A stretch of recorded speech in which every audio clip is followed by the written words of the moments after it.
Welcome to Brighton, one of the most friendly and accepting places in the UK. So why are so many of its citizens ignored? We're in the middle of a national housing crisis, and in Brighton we have seen a significant increase.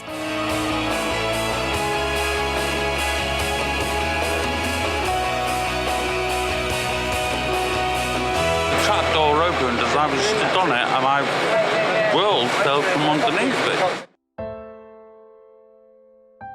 To find out more, we spent some time with rough sleepers around Brighton. We spoke to Brighton Council and St Mungo's Charity about what can be done to help, and we looked at food banks such as Purple People Kitchen. My name's Stephen. I've been on the street for about 12 months now. I was kicked out of my house by my wife. I've suffered from depression for a few years. Depression led to alcoholism, and she couldn't handle the addiction side of alcoholism, so here I am. Hello, my name's Cameron. I've been homeless officially for 2 years since our relationship breakup. But I've been homeless on and off since I was 15 due to family problems. I've got a disabled sister who died this year, which took up a lot of my mum and dad's time. Didn't have time for my problems, which was down due to me drinking too much. So I've not been able to hold a relationship down, obviously, because of drinking. So I've basically been on the streets since I was 15, really, on and off. The only time I've been off the streets when I've been in a relationship, and that always breaks down after a couple of years because my drinking is too much, you know. My name's Ian. I've been off and homeless since 14, 56 children home days, really. And since my mum and dad split up, went to my grandparents and... And you've been homeless ever since? No, I was married for 10 years. I've been in and out of prison, children's homes, probation hospitals. Yeah, my name's Tom. 41 from Manchester originally. Became homeless. I was in a hostel. One of the rules wasn't explained to me properly. An inclusion rule it was. It meant go to the office every day just to say hello to the staff. I didn't understand it like that. I thought it was if you got housing benefit or council tax issues, then go and see them. I didn't go every day.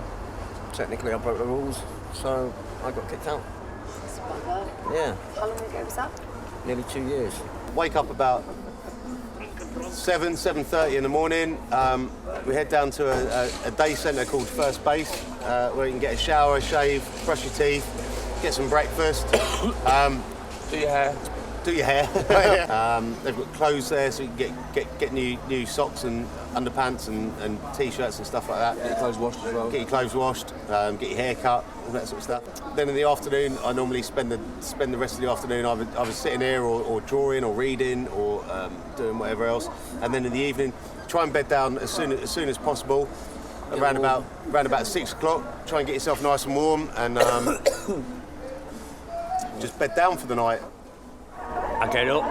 I don't bother with the day centres, but it's always fighting and people. I'm not cursing them down who do different loads of drugs and that.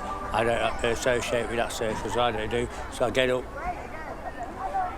have something to eat, have a wash, a shave, go sit outside wherever I sit, do my artwork, earn a living, and that's me basically. Don't claim benefits, so my daily routine really is when I get up in the morning I pack all my sleeping bag and my tent away and that. I really just come down London Road, try and make some money to get something to eat, and that's my day really. So I don't claim benefits, I don't steal for food, so I kind of rely on the generosity of the public.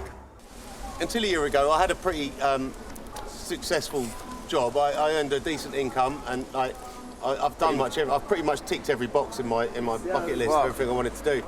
The one thing I'm missing now, today, right? Well, not today, but every single day since I've been on the street is a Sunday roast. I would die for a Sunday roast.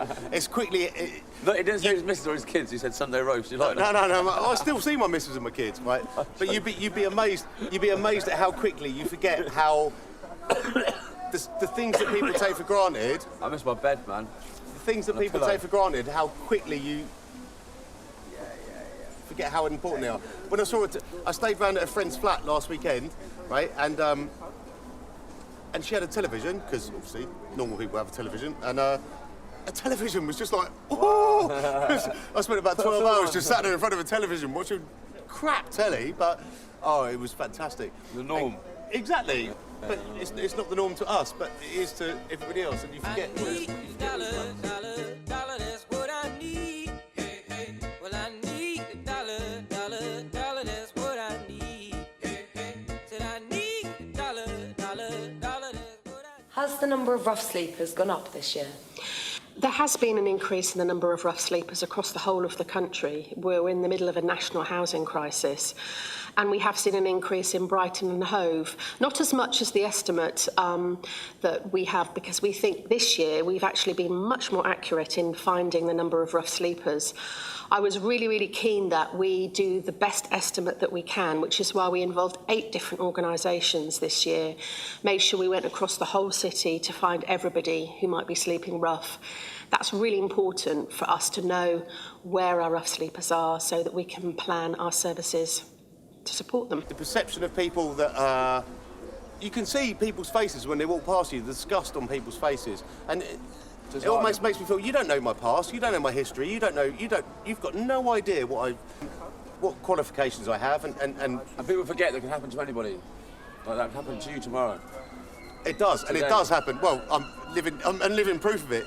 It can swivel on a turn of a penny. You can lose everything, and you can be on the street, and you can't do much about it. You can be as educated as you want. You can have as many qualifications as you want. You could have as good a job as you want, but there's a saying that you're only one pay packet away from being on the street, and that's just bloody true. I used to work for the John Lewis Partnership, and I used to help them refurbish existing stores and help them lay out new stores.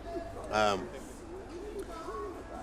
ran a team of about 136 people, liaising between contractors and John Lewis and making sure it was laid out to our specifications. So it was quite a high pressure job, but it meant travelling up to London every day, and all that commuting and all that busyness tended to get to me, and that's what I think brought me down and led to where I am now. So there we go. But as soon as I became homeless, I tried to keep it up for a couple of months. But I couldn't keep turning up in a suit and a freshly pressed shirt every day and a nice clean tie. Stinking like a tramp. Stinking like a tramp. It just no. It's true though. It can't work. So I had to resign. And that's why I'm here today. I had quite a, I'd succeed in life. I'd done what I had to do, but then I lost it all. Construction for 10 years for Barrett Homes, yeah. I mean, I started off as a labourer and worked up to put me through my forklift, backman, slinger, protection in the public. I used to do my health and safety induction, young person risk assessments. I used to do all that. So all I need to do is get my CSCSK back and I'll be back in it, but I need an address to do it. Yeah, I'm a qualified carpenter. And how long did you do that for? I've done that for about 9 years. What happened? I had a car crash and done my back in, so I couldn't work, and it progressed from there. I can't go to the council or housing association because I served time in prison for arson, and they won't house anyone with arson. And that's my predicament. And even though you've served my time, been through all the resettlement programmes, done all my courses and everything like that, it's still basically. Does a history of arson stop you from being housed?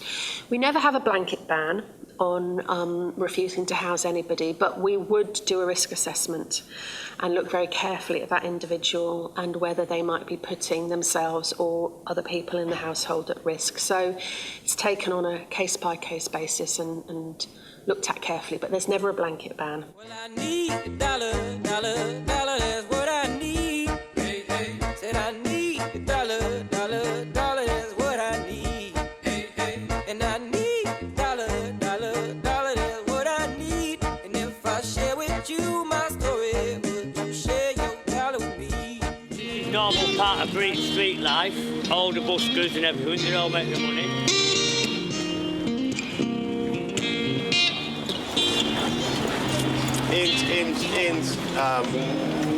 helped me out on so many occasions. He gives his all. He gives his all. We're lovable. Fun times. Last Friday. Last Friday night. I was in this giant strawberry, just running round, just entertaining the minds. It's better than sitting in his rat pink, drinking cider, isn't it? You know, just having a laugh and a joke, entertaining the public. It was the best night I've had in years.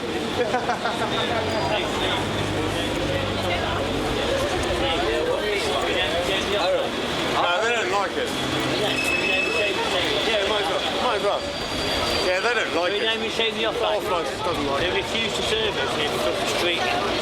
This off-licence over here, they refuse to serve us because we're homeless.